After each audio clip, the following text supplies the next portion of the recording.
Det der. Nu tag. Så.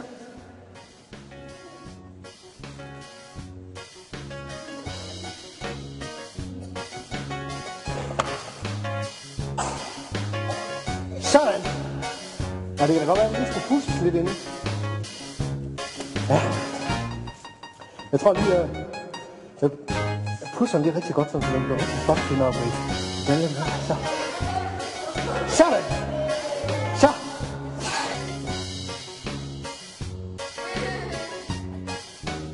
Ja, det er Ole Opfinder. Jeg vil gerne bestille en huskehat. Og det var en huskehat. Så. Ja, det var at starte. Sådan, så.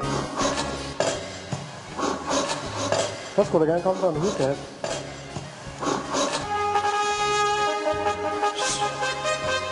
Au. Der er kaffepause.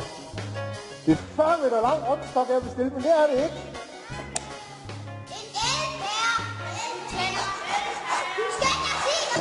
Ja, det er Ole Opfinder. Jeg vil gerne opbestille den der 40 meter lange rundestok.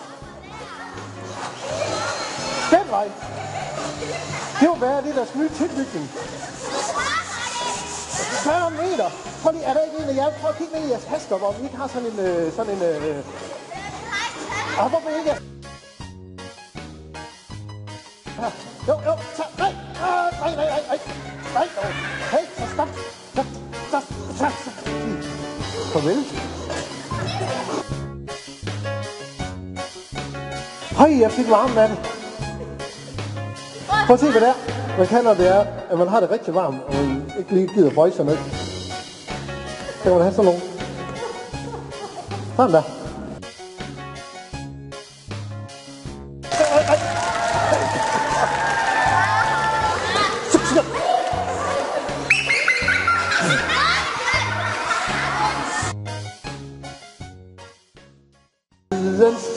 Den dybe tallerken, det var også min idé. I vinter derop fandt jeg julesne. Så mangler I noget, skal I bare sige til. Inden 3 sekunder er jeg opfundet det. Navn Ole Opfinder. Farvel, farvel, farvel. Jeg er ikke glemsom, ikke hvis jeg skal sige det selv. Nu er showet færdigt, eller er til lige begyndt. Sidder publikummerne der bare til følge. Jeg siger på gensyn og goddag. Vi ses forhåbentlig snart. Så jeg kan finde op og ned og ud og ind i en fart.